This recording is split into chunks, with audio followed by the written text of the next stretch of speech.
नमस्कार दोस्तों, स्वागत है आपका अपने YouTube चैनल हिंद गुरुजी पॉइंट। और हम बात करते हैं आपकी बेहतर शिक्षा की। और आज मैं वीडियो शुरू करने से पहले कुछ बता दूं कुछ बच्चों को। देखो, जो बच्चे अभी नए आए हों हमारे चैनल पर, वो लोग डिस्क्रिप्शन में जा करके देख सकते हैं। प्ले लिस्ट में हमारी वीडियो 1 से लेकर के जो एक 1 पार्ट है आपका एक, उससे लेकर के और ये मेरे ख्याल से 10वीं वीडियो होगी। तो जिसने नहीं देखे हैं वो जा करके प्ले लिस्ट में चेक करके सीरीज वाइज देख सकते हैं। एक तरफा जितने भी आपके क्वेश्चन है वो सारे आपको मिल जाएंगे और उसी के अनुसार आप अपना जो है नोट्स मेंटेन करते रहना। तो ज़्यादा समय ना लेते हुए करते हैं अपनी वीडियो को शुरू। आज चलते हैं अपने पहले प्रश्न पर।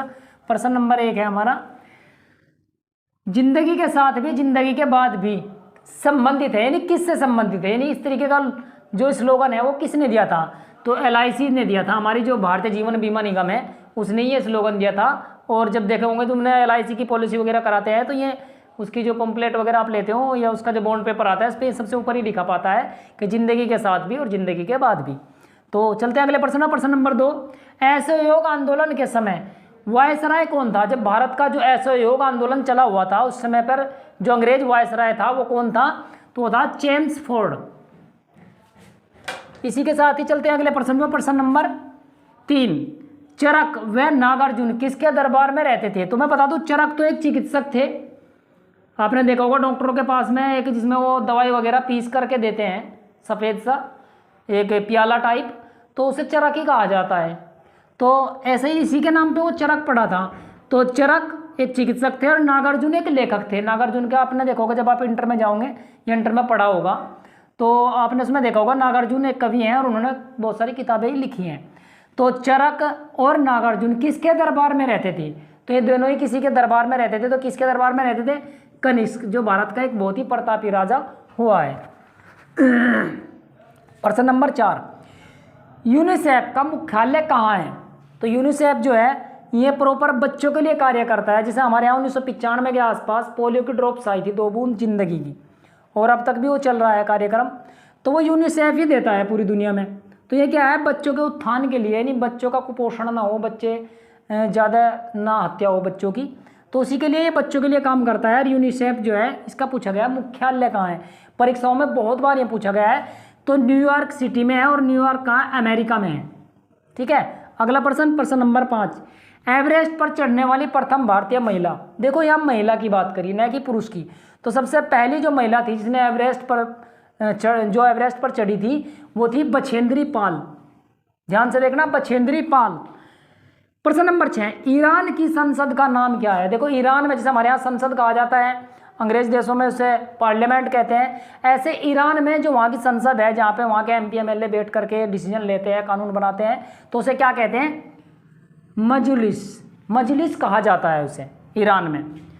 अगला है प्रश्न नंबर 7, स्काउट एंड गाइड के जनक कौन है? तुमने देखा होगा जब आप 9th 10th 11th 12th में आपने पढ़ा होगा तो उसमें स्काउट गाइड का कैंप होता है। तो स्काउट गाइड शुरू किसने किया था, उसका जनक कौन है? तो वो बेडन पावेल। ये इसका राइट आंसर हो जाएगा। माफ कीजिएगा। प्रश्न नंबर 8, भाभा परमाणु अनुसंधान केंद्र कहाँ पर है? तो देखो भाभा जो परमाणु अनुसंधान केंद्र है वो कहाँ पर है? वो ट्राम्बे में है। और कहाँ पे है ट्राम्बे? महाराष्ट्र में है, मुंबई के पास। ठीक है, मुंबई सिटी है, इसी के पास में है ट्राम्बे, और महाराष्ट्र स्टेट पड़ता है भारत का। अगला है प्रश्न, प्रश्न नंबर 9, पानी की बूंदों के गोल होने का कारण होता है। तुमने देखा होगा जब पानी को हम उछालते हैं, ऊपर से गिरते हैं, तो उसकी बूंदें जो है वो गोल होती है। जैसे बरसात की भी बूंदें जब आती हैं तो वो गोल हो जाती हैं। तो ये किस कारण से होती है? लंबी क्यों नहीं होती, चोंचदार क्यों नहीं होती है, गोली क्यों होती है? तो इसका कारण होता है पृष्ठ तनाव, यानी कि जो बूंदों का जो पृष्ठ तनाव है ना उसी की वजह से गोल होती हैं। ये इसका सही उत्तर है। प्रश्न नंबर 10, सत्यार्थ प्रकाश किसकी रचना है? तो बहुत ही इंपॉर्टेंट क्वेश्चन है, बहुत बार परीक्षाओं में कंपटीशन की पूछा गया है, यूपी पुलिस और SSC GD में बहुत बार। पुराने पेपर आप उठा के देखना, बहुतों बार ये पूछा गया है। और अन्य भी और कंपटीशन है, चाहे B.Ed एंट्रेंस एग्जाम हो गया या आपका टेट का एग्जाम हो गया, तो बहुत बार क्वेश्चन रिपीट हुआ है, इसीलिए परीक्षा की दृष्टि से मैंने ये क्वेश्चन इसमें रखा है। तो महर्षि दयानंद सरस्वती ने जो है सत्यार्थ प्रकाश लिखी थी।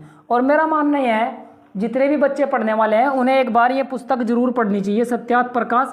इसमें जीवन जीने के मूल्य आप लोगों को बताए गए हैं। अगर आपकी दिनचर्या में या जीवन में कुछ भी कठिनाई आ रही है तो उनका सॉल्यूशन बहुत अच्छे तरीके से सत्यार्थ प्रकाश बुक के अंदर मिल जाता है। और मैं रिकमेंड करूँगा जो खास करके जो पढ़ने वाले बच्चे हैं तो इसे ज़रूर एक बार इस पुस्तक को ज़रूर पढ़ें। चलते हैं अगले प्रश्न पर। प्रश्न नंबर 11, यूपी का 18वां मंडल कौन सा है? तो यूपी में टोटल 18 मंडल है, तो 18 मंडल कौन सा है? अलीगढ़। अलीगढ़ जो है वो 18वां मंडल है, ये इसलिए पूछा गया क्योंकि परीक्षा में 1-2 बार पूछ लिया गया है। अगला प्रश्न, प्रश्न नंबर 12, ज्योतिपुंज का लेखक कौन है? देखो बहुत ही इंपॉर्टेंट क्वेश्चन है। ज्योतिपुंज का लेखक है वर्तमान में जो भारत के प्रधानमंत्री हैं श्री नरेंद्र मोदी जी। यही इसका सही उत्तर हो जाएगा, इन्होंने ये पुस्तक लिखी है ज्योतिपुंज। प्रश्न नंबर 13, दुलहस्ती परियोजना किस नदी पर है? देखो दुलहस्ती एक बहुत इंपॉर्टेंट परियोजना है, ठीक है। यहाँ पे 290 के मेगावाट के आसपास जो है बिजली जनरेट की जाती है और ये चिनाब नदी पर है, ठीक है, भारत पाकिस्तान के बॉर्डर के आसपास, ठीक है। अगला प्रश्न है प्रश्न नंबर 14, सूरत अधिवेशन के समय यानी कि 1907 में इसके अध्यक्ष कौन थे? तो जो सूरत में अधिवेशन हुआ था सन 1907 में, इसके अध्यक्ष कौन थे? तो अध्यक्ष थे इसके रास बिहारी घोष। बोस नहीं, घोष, ध्यान रखना, बोस से रास बिहारी बोस कर देते हैं क्योंकि वहाँ पे ऑप्शन में ऐसा भी मिल सकता है आपको, रास बिहारी बोस या रास बिहारी घोष। तो आपको ध्यान रखना है ये रास बिहारी घोष है, न कि बोस। रास बिहारी बोस अलग थे, ठीक है। और आज का अंतिम प्रश्न, प्रश्न नंबर 15, शांति निकेतन की स्थापना की?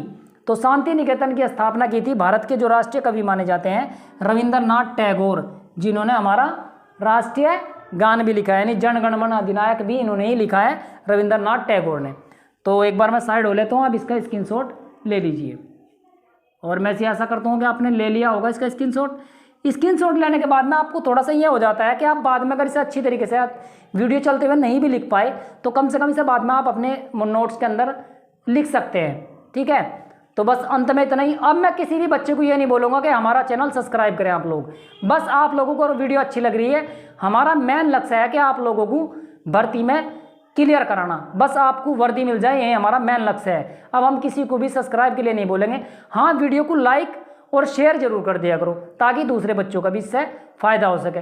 आपके वीडियो लाइक करने से आपका कुछ नहीं जाता, बस हमें थोड़ा मोटिवेशन मिलता है कि हाँ बच्चों को हमारी वीडियो अच्छी लग रही है। और हम ज़्यादा कोई टफ भाषा में नहीं पढ़ा रहे हैं, कोई फैशनेबल भाषा में नहीं पढ़ा रहे हैं आपको, बिल्कुल आपकी अपनी क्षेत्रीय और सीधी सादी देसी भाषा में पढ़ा रहे हैं। तो बस आप लोग करते जाइए और हम कराते जाएंगे। जय हिंद।